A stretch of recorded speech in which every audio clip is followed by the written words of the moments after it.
Hi you guys, welcome back. I hope you're doing so well. It has been a little while. It's been a little while since I've spoken to my camera and to you guys. I took a little bit of a break from social media, YouTube, even work, just for mental health reasons. But I'm back now and I plan on filming a lot of videos, but something that I've gotten so many questions about is hair care. I'm always talking about skincare on my channel, but I've gotten so many requests to talk more about hair. And I am going to be filming my full hair care routine, but I wanted to make this separate video and talk about hair oiling. Now, hair oiling is something that I've been doing on and off for years and years since I was a child, actually. I remember as a child, my mom would drench my hair in oil, put it in a braid, and send me off to school. Please comment below and tell me if any of you can relate. You guys know I'm a South Asian woman, and I think a lot of South Asian women grow up oiling their hair. It's something that our moms do for our hair, or at least that's what I've heard from a lot of my South Asian friends. But as I've gotten older, the way that I oil my hair and the products that I use to oil my hair have definitely changed. My hair concerns have changed as I've gotten older, and if you've been following me for a while, you might know that I have PCOS,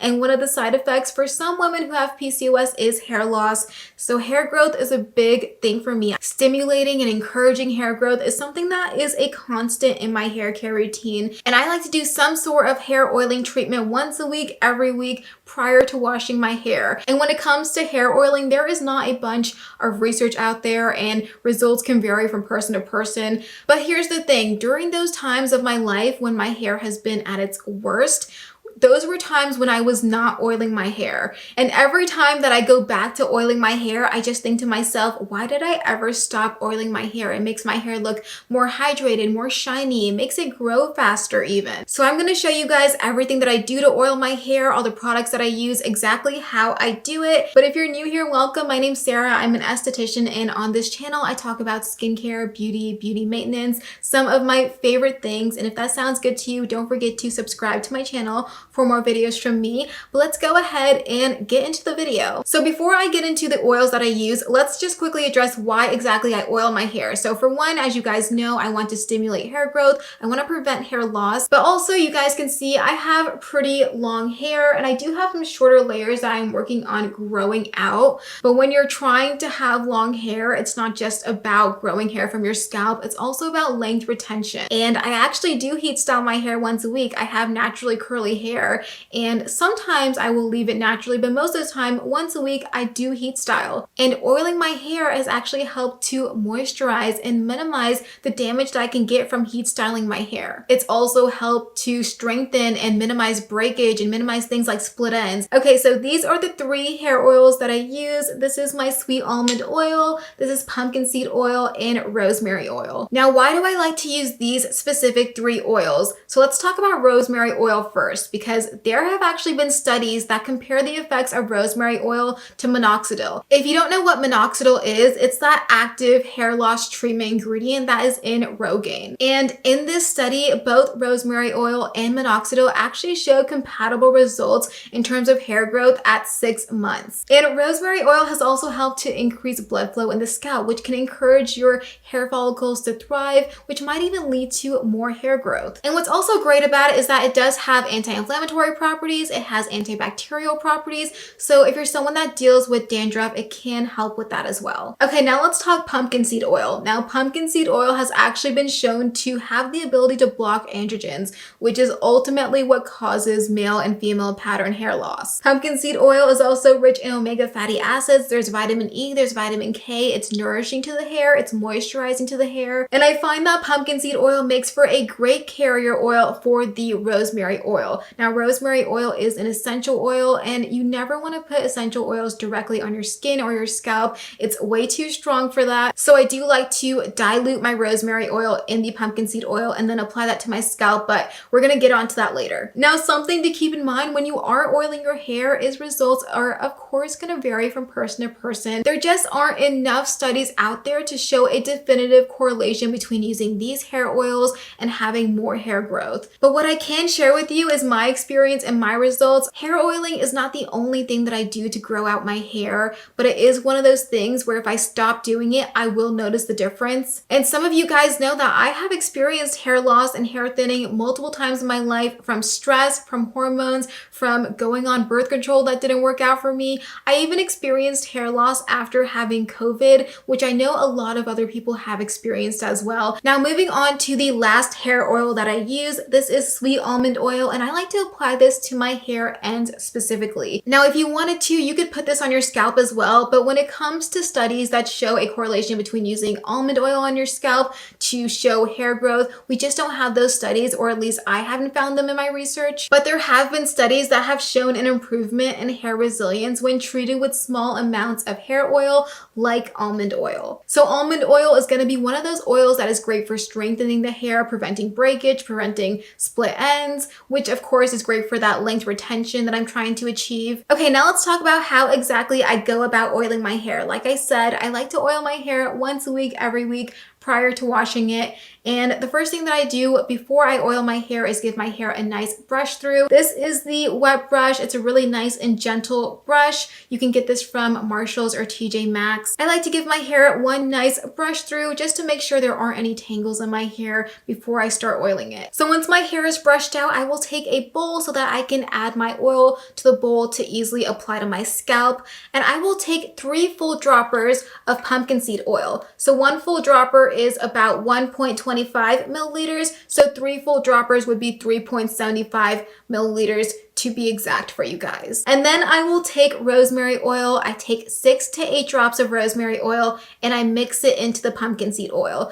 And I only take 6 to 8 drops of this because remember, essential oils are very, very concentrated. You don't want to apply too much of that to your scalp. Because the thing is, you guys, I'm also not trying to drench my hair in oil because that's just going to make it 10 times harder to wash out. Fully drenching your hair in oil is something that you want to do, then go for it. But in my experience, I don't find that it's very necessary. I find that a light coating of oil is really all that I need. Once I have my oils in my bowl, I just give it a good mix with my brush. You don't have to use a brush to apply oils. You can use your hands, your fingers. Most of the time, I don't even use a brush because I can't even find this thing half the time. In my opinion, oiling your hair should be just a really simple, quick thing in your routine. Now, to apply my oil, I like to go section by section throughout my scalp and apply the oils directly to my scalp. Now, in the clips that I show you guys, I am using a brush, but like I said before, you guys can just section off your hair on your scalp with your fingers and you can just apply the oil with your fingers directly onto your scalp. So I just go section by section and apply the hair oil directly onto my scalp.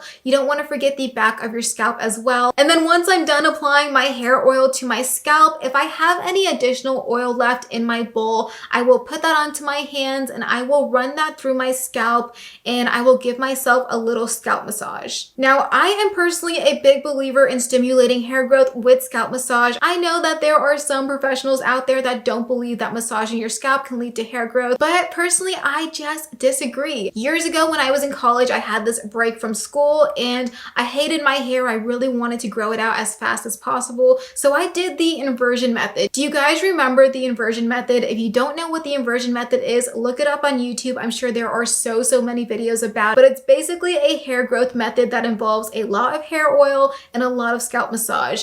And I did that method and my hair grew an inch in 1 week. So long story short, I really do believe in scalp massage. Now, sometimes when I massage my scalp, I will use a gua sha comb like this, and it's really nice, but it's not necessary. You can also just use your fingers to massage your scalp. Even doing it for 3 to 5 minutes can be very beneficial in my opinion. Now, when it comes to the rest of my hair, I will use my sweet almond oil, and I mainly like to concentrate this on the ends of my hair because that's where I feel like I need it the most. And I like to just take a little bit of this and put it in the palm of my hand. There's no real measurement I can give you because I always just eyeball it. But if you're starting out, I would just start with a little bit of oil because you can always go back for more. But I like to just take my fingers and run the almond oil through my ends and through the lower lengths of my hair. And I just do this until I have a nice light coating all over my ends because again, I don't want to drench my hair. I just want to get a nice light coating of oil in my hair. So once I'm done oiling my hair, I do like to gently comb through my hair. I know a lot of people say that you should not brush through your hair after you oil it, but this comb is very, very gentle. It doesn't pull on my hair at all. I really just like to do this to make sure that I don't have any tangles in my hair prior to going in and washing my hair. So at this point, my hair is oiled, it's combed through, it's tangled free. I will now put my hair up in a really loose bun. When it comes to the scrunchies that I like to use in my hair, I prefer to use silk or satin or cloth scrunchies, but I like to use those types of scrunchies in my hair because I find that they're just so much more gentle on my hair. And then I will take a plastic disposable shower cap like this. Now, this is something that I would never use to protect my hair from getting wet in the shower. This is actually really small. I got this in like a pack of 100, but for the purpose of this, it does work. But I like to put this over my oiled hair, and on top of that, I will put one of these bonnets on my head. And I have a bunch of these, but I love these because they help to protect my hair from the damage that a pillowcase can cause. And it also just helps me keep that plastic shower cap on my head throughout the night. And it helps to keep any oil from getting on my pillowcase as well. So personally, I do like to sleep with my hair oils in my hair, and then I just wash it out in the morning. But if you're someone that doesn't like to sleep with hair oils in your hair, I totally understand that. So if that's the case for you, I would just keep the oil in my hair for a few hours at least before washing it out. Something else that I have done before when I don't want to sleep in my hair oils is I will oil my hair, put on one of these shower caps, and then I actually put on a tight fitting beanie on my head. And I do that because I feel like it helps to seal in heat, and I feel like it helps the oils penetrate better as well. And then once I'm ready to wash the hair oils out, I will just shampoo, condition, style my hair as usual, and that is how I oil my hair. That is what I do prior to washing my hair every single week. And the thing with hair oiling is once you start doing it, it just becomes a really simple, quick, easy thing in your hair care routine. And yeah, that is how I oil my hair. I hope you guys enjoyed the video. If you are someone that oils your hair, tell me in the comments, tell me what oils you use. I would really love to know. But thank you so much for watching, and I will see you in the next video. Bye guys.